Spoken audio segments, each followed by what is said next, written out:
Hey guys, so I wanted to come talk about this story involving, private immigration prisons and things of that sort. And this issue of illegal immigrants and immigration has been really a hot topic for, I believe, at least since Obama was running for presidency, and then it tended to spike up once Donald Trump became president. And I want to say this: I don't think that Black people should really jump on board for this immigration situation, and I'm going to tell you why. While I do understand it, obviously I am sensitive to, families being separated, the discrimination and things like that. When immigrants, whether they're African immigrants, other non-white immigrants or whatever, when they come here, they don't really defend Black people. They don't take up Black people's fight. They simply utilize what Black people fight for to their benefit. This is something that we already know happens, okay? So the thing of it is that while you have Black people sitting there trying to protest for immigrants, and you have them running around snatching flags off and, speaking out aggressively against putting these, separating families, like I understand that. I understand why Black people are sensitive to that. However, nobody else is doing this for Black people. Usually, even when foreign Black people come here, they have to get what we call a nigger wake-up call, because they seem to think that they are exempt from the issues that happen to Black Americans, not understanding that you shouldn't allow or condone oppression of anyone, because that oppression can and often does circle back around you. And so when you look at this title where it says inspectors report nooses in cells, medical neglect, and surprise visit to private immigration prison, nobody should be surprised, because again, these people are not doing anything that they don't normally do. This is what they've been doing throughout history. That is just the reality of it. They'll do it to anybody. They'll do it to people who look like them, because this is just what their pathology is. And once Black people understand that, the better off they'll be. And so it says, an unannounced inspection of a privately run for-profit immigration and customs enforcement prison in California uncovered serious violations. And the fact that you have for-profit prisons, whether they're immigration prisons or whatever, just tells you guys, and it confirms what I said. These people cannot get anything on their own, because if this is a for-profit prison, then that means they're requiring that these immigrations violators engage in some kind of work that's bringing them in some kind of money. And that's why I say the economic route that people are suggesting is simply not going to eliminate white supremacy. We should value entrepreneurship, and we should try to engage in it, but we should do it, and we should do it knowing that it's not a solution to white supremacy, that we're still going to deal with white supremacy. Because the reality of it is this country was founded on racial oppression and slavery, i.e. white supremacy. So therefore, everything that is done has to be focused around that. And I don't know why this seems to be a hard concept for people to understand. But when you have for-profit prisons that lock up U.S. citizens and immigrants, that right there tells you they need slave labor. They need slave labor. And it's like people aren't addressing the fact of the foundation of this country. They're thinking that you can vote your way out, you can pay money to get out, you can protest to get out, you can pray to get out, you can love to get out. And these things simply are not true. And until we really understand what exactly it is we're dealing with, we can't even begin to understand how to deal with it, because we don't even know. But it says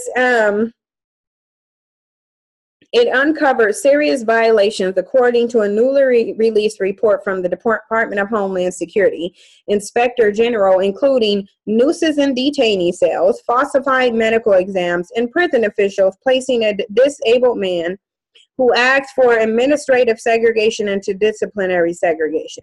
Based on our file review, the report states, in those 9 days, the detainees never left his wheelchair to sleep in a bed or brush his teeth. But again, this shouldn't be surprising, because this is who they are. This is who they are. During the surprise May visit to the Adelanto facility, owned and operated by Prison Pioneers GE Group, the IG's office found nooses hanging in 15 of the 20 cells that officials inspected. While some detainees told inspectors the braided sheets can be easily unfurled to temporarily create privacy within the cell, they constitute a suicide risk nonetheless. Yet the report continues, the contract guard escorting us during our visit removed the first noose found in a detainee cell, but stopped after realizing many cells we visited had nooses hanging from the vents. ICE has not taken seriously the recurring problem of detainees hanging bedsheet nooses at the Adelanto Center. This deficiency violates ICE standards, the report said, about the prison's lax standards. According to the guards escorting us, the nooses were a daily issue and very widespread. When we asked two contract guards who oversee the housing units why did they not receive the bed sheets, they echoed it was not a high priority. Not a high priority despite a man dying by hanging at Adelanto last year. No, the reality of it is they're not going to address it because nobody's holding them accountable. Nobody's going to hold them accountable, because you can complain about something as much as you want to, but the reality of it is if this is how, if you're just going to complain, and this is with anything, it's not just with ICE, this is with anything, and it's something that Black people need to understand. If you are going to complain about something, but you don't intend to hold anybody accountable, you just shouldn't even complain about it, because they're not really going to do anything. They're not going to change anything. But it says in March 2017, 32-year-old Osmar Epifanio Gonzalez Gadba died 6 days after attempting suicide at Adelanto. Gonzalez Gadba was found hanging in his cell, and after efforts to resuscitate him, was transported to a hospital and placed on life support. He never regained consciousness, but according to a senior ICE official, however, local ICE management at Adelanto does not believe it is necessary or a priority to address the braided sheets issues. But even basic health needs aren't a priority for the prison either.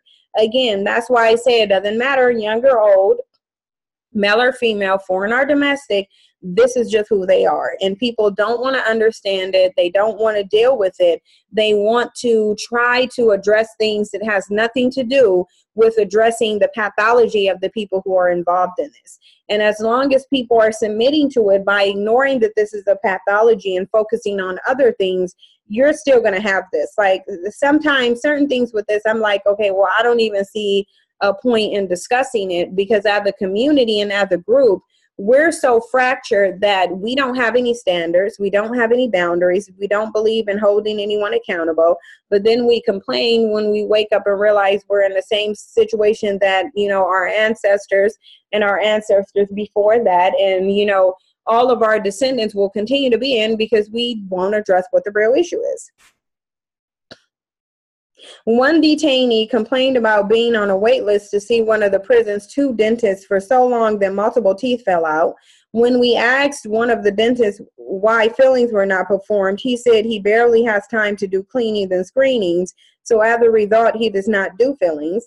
The report continued, stating that the dentist suggests detainees could use string from their socks to floss if they were dedicated to dental hygiene. How considerate. Again, but they wouldn't be doing this if they weren't continuously getting away with it. Because even though this is deplorable, and if you don't focus on your dental health, not only can your teeth fall out, but you can actually die if you don't address your dental health. It comes down to who's holding them accountable. Did the dentist get fired? Did the dentist lose the license? Like, what did they do? And it probably sounds like they should have more than one dentist in there anyway, because the amount of people that they're taking in to having one dentist isn't sufficient enough. Like, it's just not sufficient enough. And of course, they're not going to employ the proper amount, because this is based on slave labor. So they're not trying to spend money. They're trying to make money. But again, we don't have anybody really addressing in an effective manner these for-profit prisons. And then you have Black people talking about voting, but voting for what? Because what's on the ballot that's going to actually serve your interests? The things that we vote for serve the interest of everybody else, and we still end up being neglected. The report is the second this week from the DHS Inspector General's office detailing inhumane treatment of immigrant detainees at the hand of guards and others. That report found that during the height of the zero tolerance policy, Customs and Border Protection locked up hundreds of migrant children in border facilities for longer than 72 hours maximum allowed. One child was locked up for 12 days while another was locked up for 25 days. Again, but they're not saying what they did about this. And this looks to be, well, we'll continue with this, but what are they doing? Like, what are they doing in response to this? They just laid out everything. They're saying there's violations. They're saying that it's a no tolerance policy, but what consequences being inflicted? The disabled detainee was similarly neglected and left to languish by his guards. During our visit, we saw that the bedding and toiletries were still in the bag from his arrival. We also observed medical staff just looking in his cell and stamping his medical visitation sheet rather than evaluating the detainee as required by ICE standards. After our notification, the medical health administrator moved the detainee from segregation to medical for observation. So had it not been for the inspectors, how much longer would he have been kept there? This is one of the most scathing reports that the Office of the Inspector General has ever issued about an immigration detention center, the American Civil Liberties Union. Michael Kaufman told the Washington Post. It reveals that that is long past time for the federal government to ensure the safety of detainees there, but the administration has instead taking millions of dollars from other programs to continue bloating up the out-of-control mass deportation machine. And see, the thing of it is they'll go over this, but notice how you haven't heard one consequences has this been administered to them. And this is a big problem because ultimately, just like Black people trust the racist system to give them justice against the people who they employ to be racial terrorists towards their community, nobody is administer any consequences for any behaviors that is going on. They can lay this out, but if this is a pattern of behavior and nobody's addressing it, why even talk about it? But you guys let me know what you think. Thank you for your support, and I'll see you in the next video.